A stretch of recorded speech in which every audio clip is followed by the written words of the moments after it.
থামেন থামেন আপনি থামেন আপনি সবচেয়ে বেশি ট্রাফিক রুলস ব্রেক করে কারা? বাইক আর রিক্সা। পাবলিক বাসগুলো বেশি বিশৃঙ্খলা করতেছে, বাইকরা ইন্ডিকেটর দিচ্ছে না, ইমার্জেন্সি লাইনে অনেকে ঢুকে যাচ্ছিল। বাইক ঝামেলার, আসলেই ঝামেলার। ওদেরকে কোনো কমান্ড দিল সেটা মানতেছে না, উল্টা আমাদের উপর আরো চিল্লাপাল্লা করতেছে।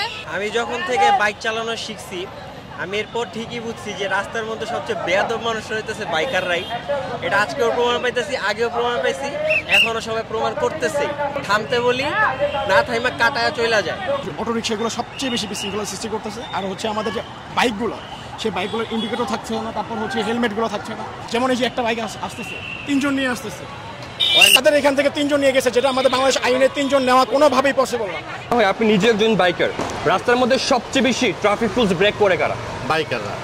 আমার মনে হয় সবাইকেই দেশের নিয়ম কানুন মেনে চলা উচিত, কারণ আমরা যদি নিয়ম কানুন না মেনে চলি তাহলে আমাদের সাধারণ কিছু ভুল ত্রুটির জন্য অনেক বড় বিপদ ঘটতে পারে।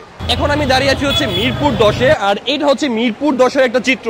আর এই জায়গাতে সব সময় ভিড় থাকে, র্যান্ডম সব ধরনের গাড়ি একটা মিক্স আপ থাকে। বাট এই জায়গাতে একবার তাকায় দেখেন, সবকিছু সিস্টেমেটিক্যালি একদম সিরিয়ালি চলে এসেছে, লাইনে চলে আসছে। শিক্ষার্থীরা দেখিয়ে দিচ্ছে কিভাবে দেশটাকে সুন্দর রাখা যায়। সো এবার আপনার পালা।